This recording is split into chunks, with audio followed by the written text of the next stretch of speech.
had this script, everyone else was able to live life and kind of know what to do and what the rules were. And I just always felt a little bit behind everybody. So I was always trying to figure out what my problem was.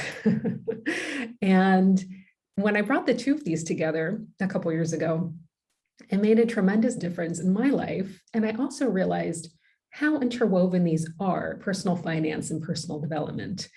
And about 8 years ago, I started a master's degree program in financial planning. At that time, I thought I was going to be a financial planner. That was my intention. But as I went through the program, which was a mixture of people like me, career changers, and also financial professionals, so advisors and coaches and educators, what I found was the people who were in the profession, they just weren't talking about emotions. They were only talking about the practical, logical side of money, that to every financial problem that was presented, they just only saw a financial solution. And I thought, this didn't quite resonate with me. I've always thought of money as being highly emotional. And I actually could never quite understand how someone could sit across the desk from someone wearing a suit and talk about their money and not have any feelings about that. That always felt strange to me. So when I completed my program at the same time I was doing that, I went on a quest to find out more about emotions and money. And that led me to the Money Coaching Institute. And that's where I became a certified money coach. And that simply means that I'm trained in a specific way to help people in a really short amount of time, in just 4 sessions with homework in between, understand, really mine, go through and explore their history with money.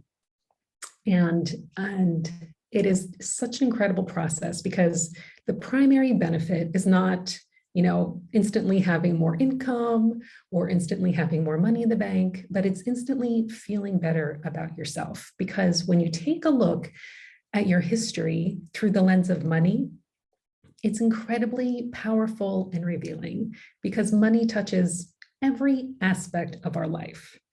So you cannot explore your relationship with money without it rippling through not only your bank account, but your career, your personal choices, your relationships with partners and family members and friends and colleagues, etc. So I just feel so blessed to be able to do this work. It's very powerful. So as I said, I'm all about emotion, and this picture seems to lack any of it. But this is an image that many of us have probably when we think about money or personal finance. We tend to think it's masculine, male-oriented, something that's associated with business and success and financial success, something associated with logic and rationality and math. But this is only the tiniest sliver of what money is all about. Money mostly is about this. It's emotional and it's about relationships. And it begins with our relationship with ourselves. And when you explore your relationship with money, it started before you were even born with your parents and the choices they made, the economic situation they were in, the choices that they made, the beliefs they carried about money, which formed where they were when you were born and how you're being raised. We learn everything about ourselves and about the world first through our caregivers, which are usually our parents. And when I work with people and look at their money history, some of it has to do with money and much of it does not. I'll explain all of this as we go along, but it's just a very powerful way to understand yourself more. So the origin of our money beliefs, let me start by saying that money beliefs, our beliefs in general, lead to automatic patterns of behavior.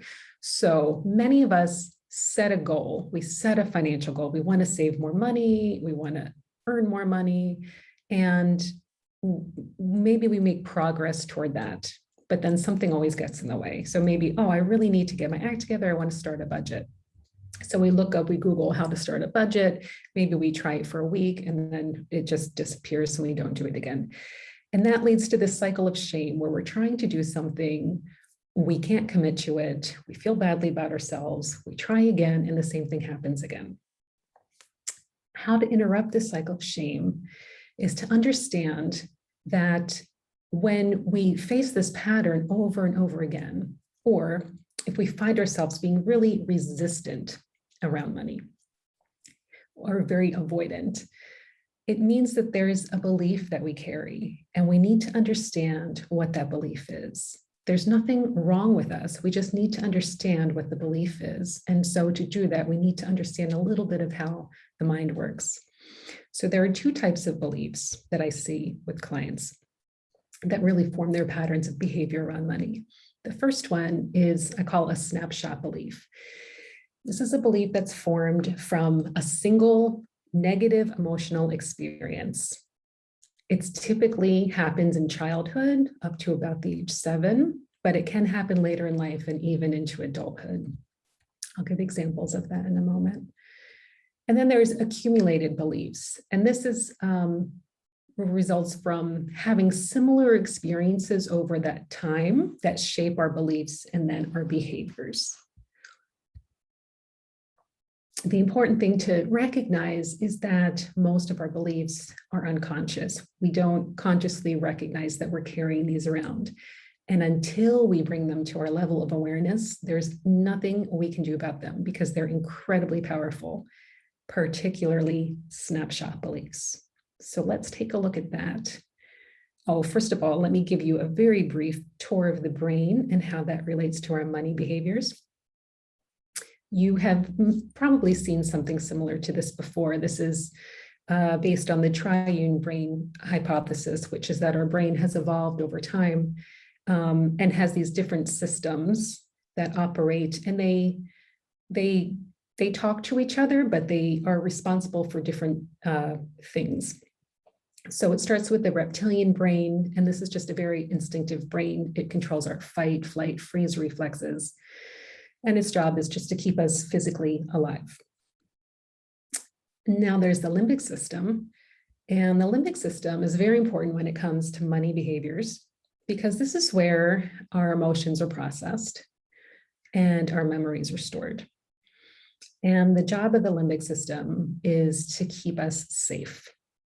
It makes automatic decisions for us, and it's not very sophisticated. So it keeps us safe from one thing, even though that can cause horrible ripple effects down the road. And I'm going to give examples of this in a moment. And then the highest layer, the most recent advancement in our brain is the neocortex. And this is where the reason, the logic, the planning, consciousness resides, comes from. And if you think about financial strategies, financial information that we consume, most of it is geared toward the neocortex. You know, follow this strategy and your investments will succeed. You know, follow this plan to pay down your debt and everything will go as planned. However, we need ourselves to implement this strategy. And this gets in the way. These automatic programs that came from a long time ago, that gets in our way. So we need to understand what they are for each of us in order to actually meet the goals that we set for ourselves. So I'm going to give you an example, the life of a snapshot belief. Now, this is the one that's typically formed in childhood. How this happens is, so first of all, when I work with clients, the first thing that we do is I have them fill out a money biography. So they write all of their money memories from the very earliest memory all the way down to the present, with the emotions, how they felt about all of these memories included.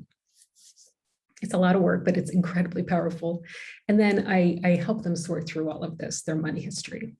So a client who I'll call Anne, her very first money memory, she was 5 years old, was her birthday party was coming up, and she asked her friend for a birthday present.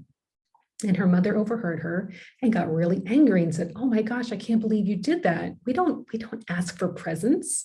We don't ask for things. She's going to think you're rude. That's just really rude. We don't do that."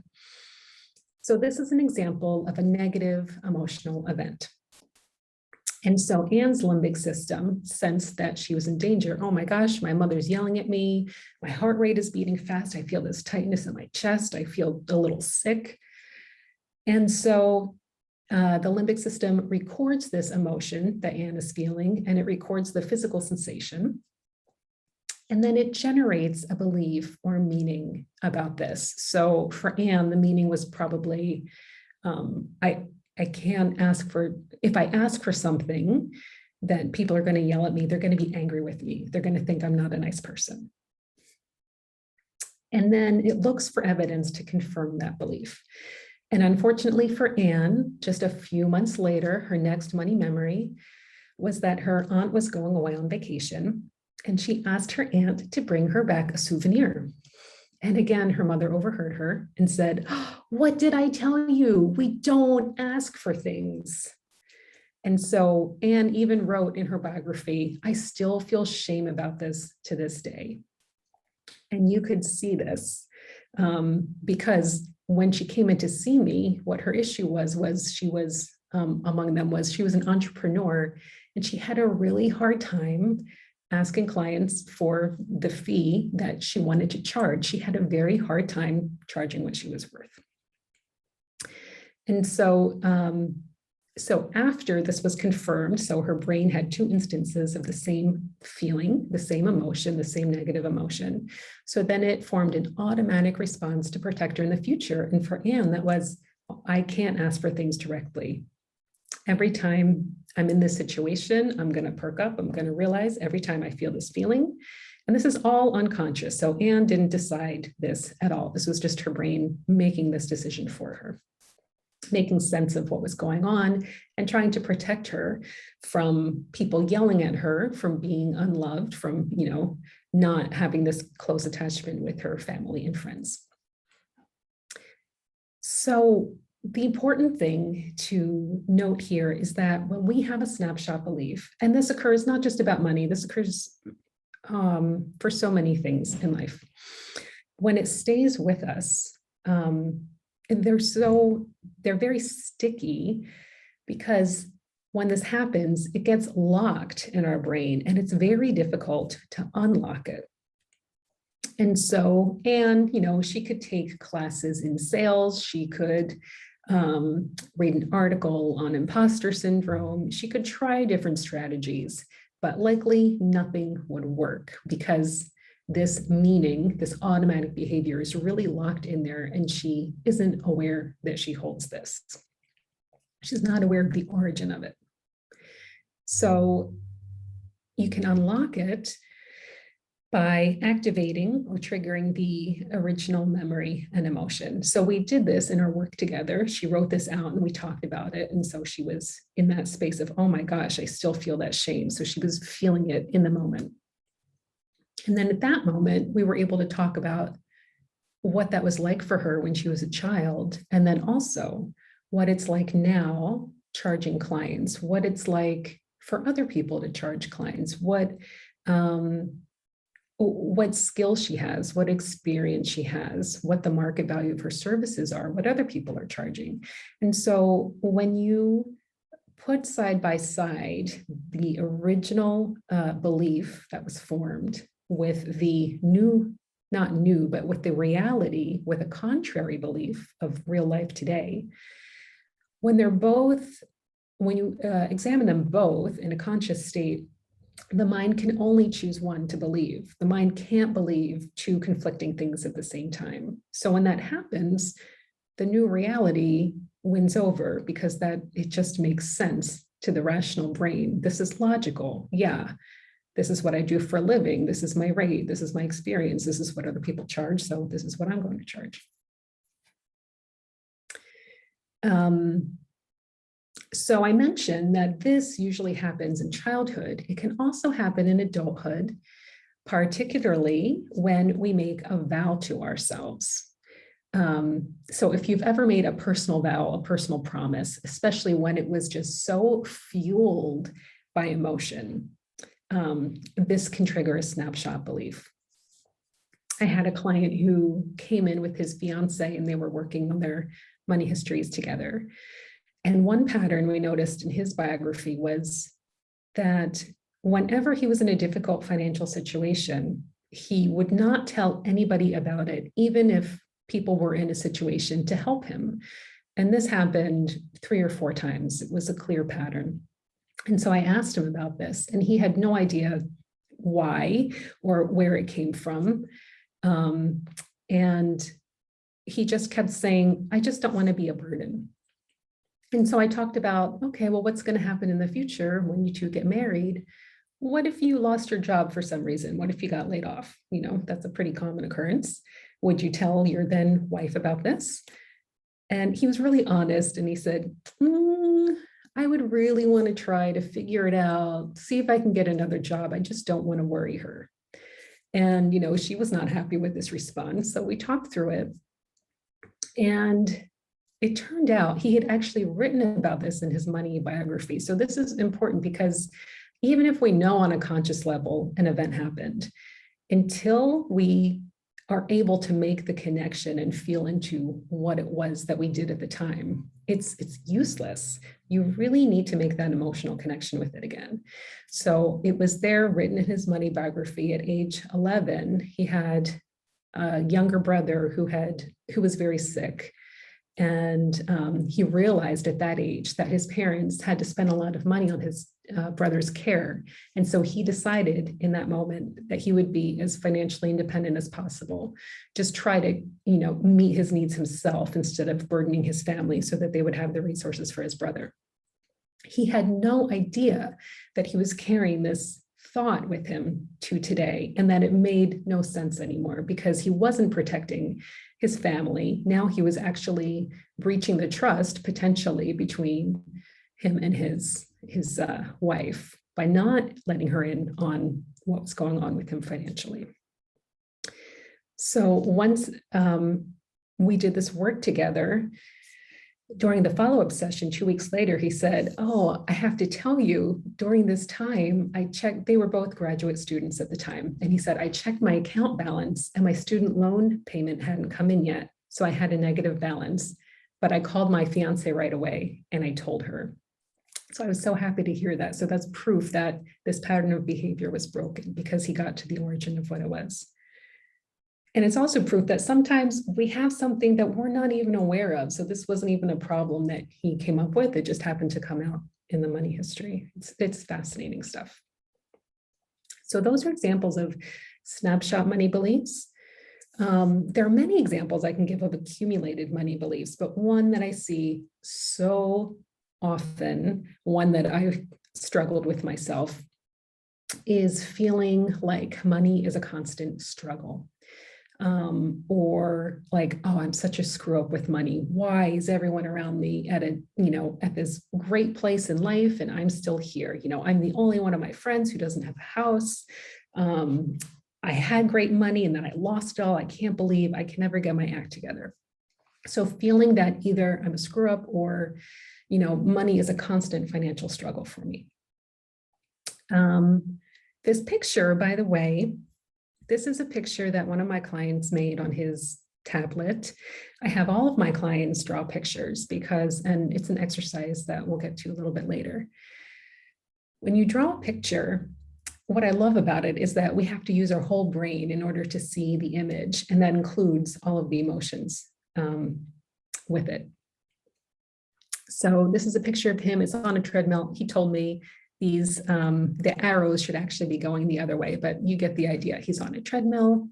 This is a bunch of dollar bills. So it represents like a big chunk of money, which is something that he had always aspired to ever since he was a child. Just if I had a big chunk of money, you know, all my problems would be solved. I would just have it made. And he still felt like he was chasing this big pile of money, but at the same time that he wasn't minding the money that he did have. All right. So he felt like he was kind of incapable of really getting a good handle on the money that he had at the time. So when we dove into this, and I asked him a lot of questions about his childhood, as I do, and what came up were, and this is really common, the origin of these beliefs came from learned helplessness. And this is a phrase you might have heard, it's talked about a lot. And it basically means being put in a situation where you can't do anything about it, yet you feel like you have to. And it comes from not receiving the age-appropriate support that we need when we're growing up. And this is incredibly common. Many parents are they're just very consumed by their own things going on, that they're not able to really focus on their children and make sure that they have the emotional skills, that they're given the support and the guidance at the developmental steps in their lives. So this can look like any number of things. I had a client who her parents lost their house and they moved, so she had to switch schools. She had to get up at 5 in the morning and walk her 2 sisters to school. And it was so stressful on her. She had so much responsibility on her at such a young age. And, she carried herself well and didn't complain about it. And so that made everyone in her family think, oh, you're good, we can just focus on our own. They had so much going on. So they just thought, okay, you're good. We don't need to worry about you. But that was really far from the case. And, she really struggled. And to this day, with confidence and being able to confidently know that she can complete things, that she can do things, because she was so overwhelmed at that time. And so same with this client, when I worked with him, his parents were, they were just in their own world for their own reasons. It's not about blaming, it's just about understanding. And so he was very bright, but he wasn't very disciplined, and his parents didn't promote discipline for him. So he graduated fine in high school, but when it came to college, he had to drop out, and it took him many, many years to complete his bachelor's degree. He felt really badly about that. When he was 18, he bought his first car, and it was a used car, just a piece of junk.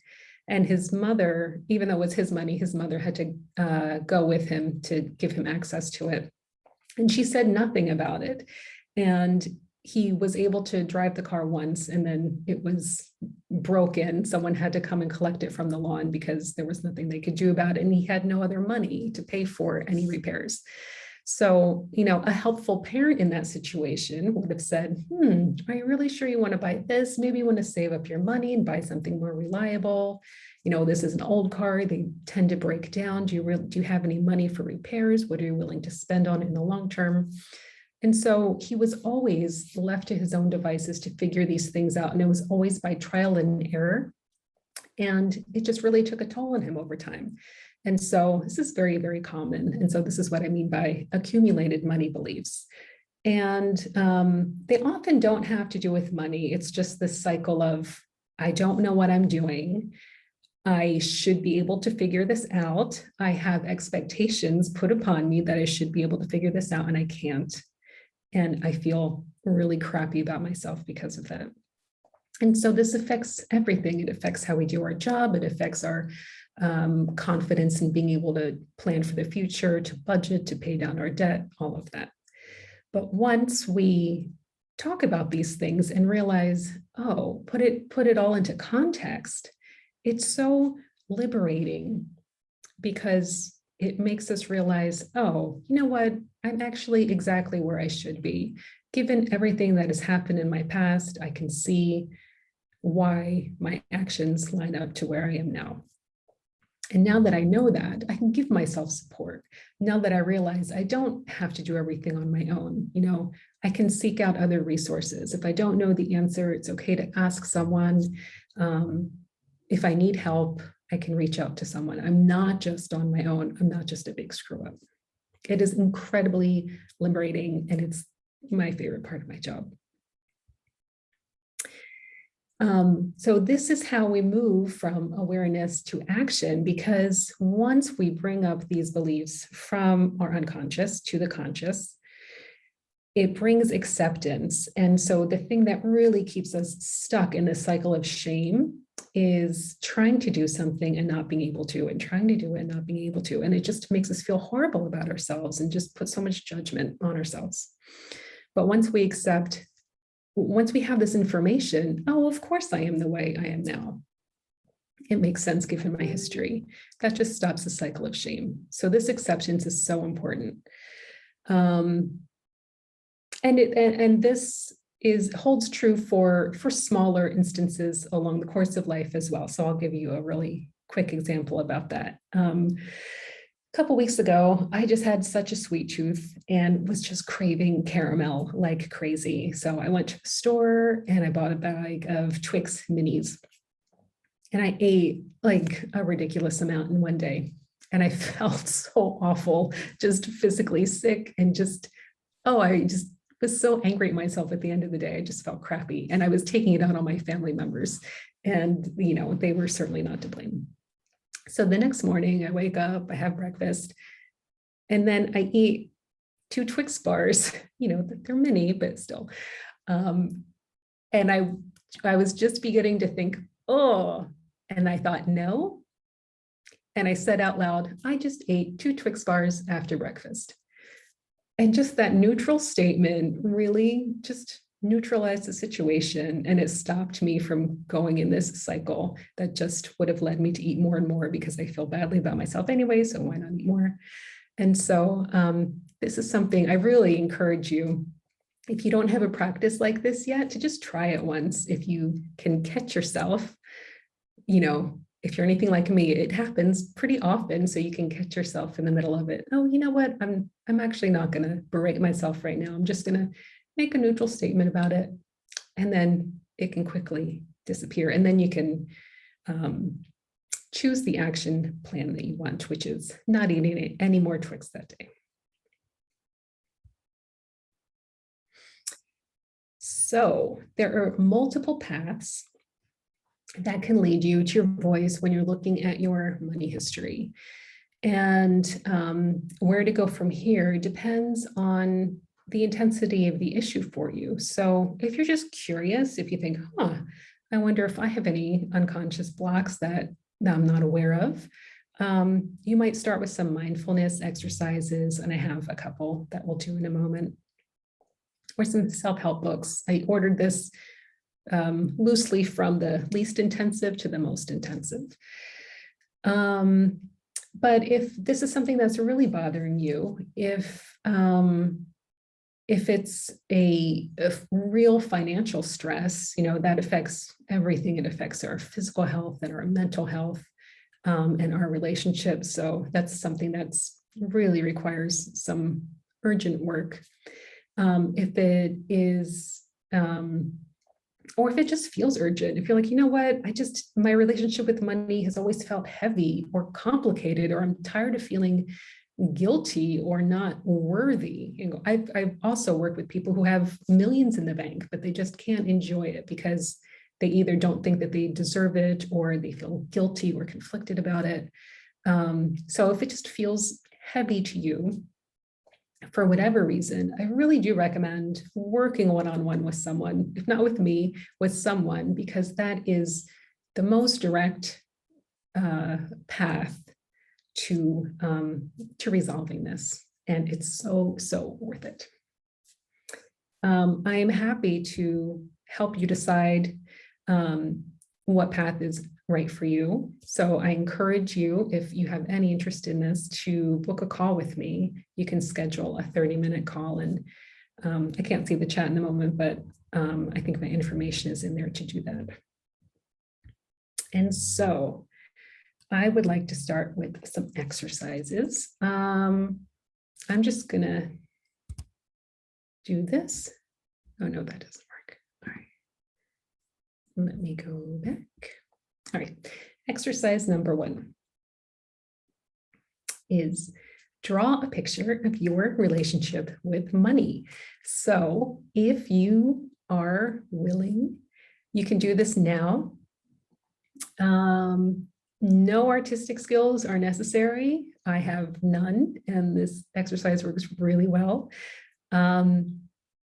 as I mentioned, it's so powerful because when we think in whole images, all of the emotions come out as well. And every time I do this, every time I'm just amazed by what comes up.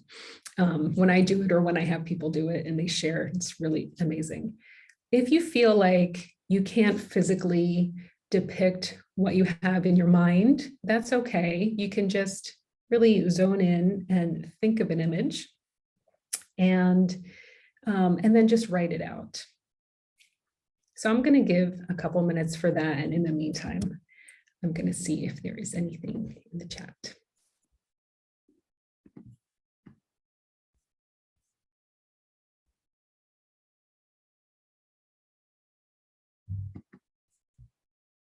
I'm going to stop my screen for a moment.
Emily, I love this. I'd love to share. Please do. So, okay. Oop, there goes my screen. I think you need, if you turn off your background, you'll see better. Oh, there we go. You got it. Got it. So basically, I just drew bricks because I feel like my relationship with money is heavy. Sometimes it's a burden, but then also it can be like a building block. Like I can use it to build things. But that sort of just came up to me right now. Like it just felt like, yeah, that opposite. Like, yes, there's a burden, it's heavy, but then like, oh, it can also be really structural and strong and, give, create a foundation, for something greater. Yeah, awesome. Yeah, thanks for sharing that, Olivia. And that's another thing I love about the drawings is that you can see, like when you see something literal, like this dance between the literal and metaphorical, and you can play with it, and sometimes you can see solutions that you didn't see before. I have I will get to you in just 1 second, Maura and Steve. I have a program where we just draw. It's Draw Your Way to Abundance that Olivia's in. We just started one round, so it's closed for now, but there's information about that on my website if you are interested in learning about it for next time. Maura. This is excellent. I love this exercise. I'm really enjoying your presentation. And what I found easier for me to do rather than drawing something was to pick a color that I feel around money. And I like what Olivia said around the brick wall, and it's heavy, but then there's also other sides to it. And I would agree with that, because what I notice is that perhaps like I may not be financially free, and that drives me as well. Rather than becoming complacent with my life, it also acts as an incentive for me to continue to grow and do more and expand my business. And perhaps I wouldn't be as eager to do it if I was completely financially free. So that's being completely honest. And that's like many of us. Thankfully, I do what I love.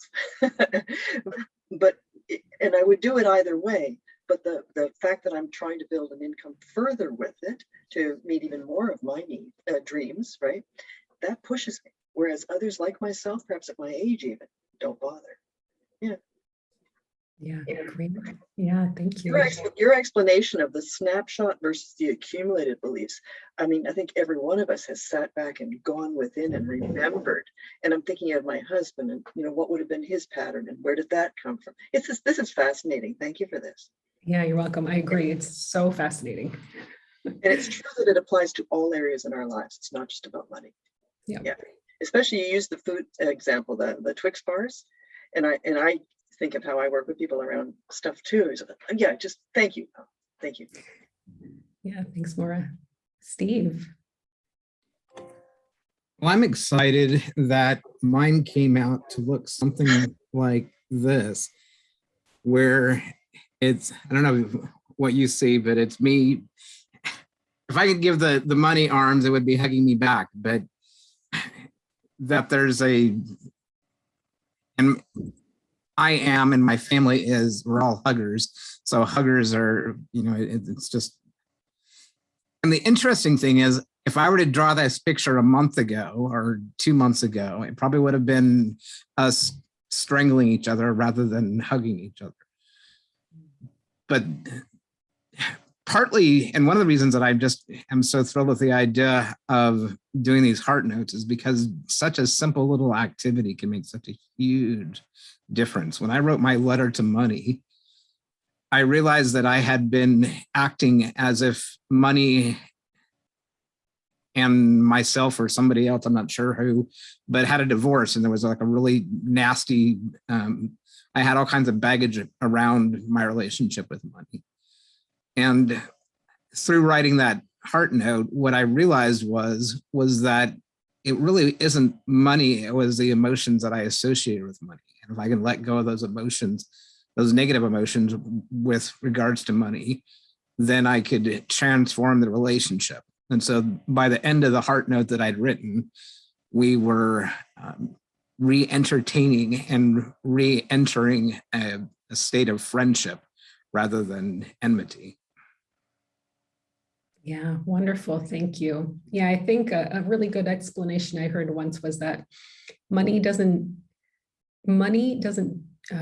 do anything to you. It just, it doesn't change who you are. It just amplifies who you are. Nancy. Absolutely. In fact, going back to what Maura was saying, is that money is really, I recently read the book, Your Money or Your Life, I believe it was. Mm-hmm. And in that book, it talks about how money is just, and I'm not sure if they use this exact phrase, but something along these ideas, is that money is just embedded energy. You know, if you look, just like you're talking about doing money histories with people, as an accountant, what I literally did was make sense of the business by looking at the trail, the money trail that led to wherever we were at that point in time, right? And money tells a story, and it's not, money just doesn't show up on your doorstep, usually, sometimes does. But, and if you can learn the history, the story behind that money, it says so much.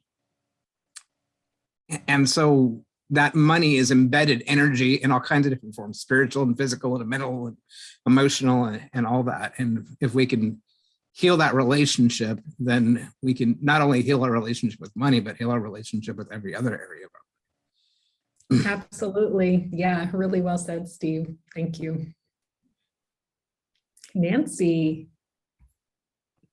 So thank you, Emily. Here's my drawing. And what I wrote is that I drew a picture of me standing with my arms outstretched toward the sky, and I'm standing under a really great big money tree, and the money is falling all around me like the fall leaves in abundance. And I was thinking I just came on because I had a client up until 12:30. So it was one of those like spontaneously whatever comes is what's going to come. And I'm aware lately, as I've been walking around my home that's in Maine, that there are these, I was thinking about, I'd like to do this in color. And it really is a golden color that I would put to the leaves, you know, that are also like coins. And then I was picturing how many of the trees are surrounded by this like blanket of gold leaves. So it really is a feeling of wealth and abundance. And I wanted to share a practice that I've been doing just recently, which is I ask myself every day, what unexpected abundance will come my way today? Mm, And oh, I the love first day that I used that question, I received this check. It just happens to still be sitting here because it's relatively new. And it was a check from an insurance company for $508. I don't know if it was actually my insurance. It's a refund, like an overpayment. And I don't know whether it's the insurance company for, I'm a counselor, I see a lot of clients that use insurance as well as coaching clients. So I don't even know where it's come from. I just know that it's mine and it wasn't anticipated. And it was like, all right. So one more thing I want to add is I have a client recently that said, well, there's no magic money fairy. And I was like, are you sure? Like, what is the limit of our imagination? So I'm going to have to go get my lunch, but I'm going to take you with me and just put myself off screen. Thank you so much, Emily. Thank you. Thanks, Nancy. Yeah, unfortunately, we have to wrap up in just 1 minute. So let me give you another exercise that you can take home and do for homework. And that is to think about an early money memory. I originally had it written, think about your earliest money memory, but just think about a vivid money memory that is negative, because that's going to give you the most information. And write it down. And then see if you can trace that to any of your behaviors today. And then a bonus would be to feel back into that emotion and see if you're able to get to that belief that was formed. And then contrast that with the reality today. That's really an advanced move. So that is just about my time. I really do encourage you to reach out if you would like to explore your relationship with money more. It is just such incredible work. I can guarantee you'll feel better about yourself at the end. Thank you so much. This was a pleasure. Bravo, Emily. Thank you so much. My pleasure.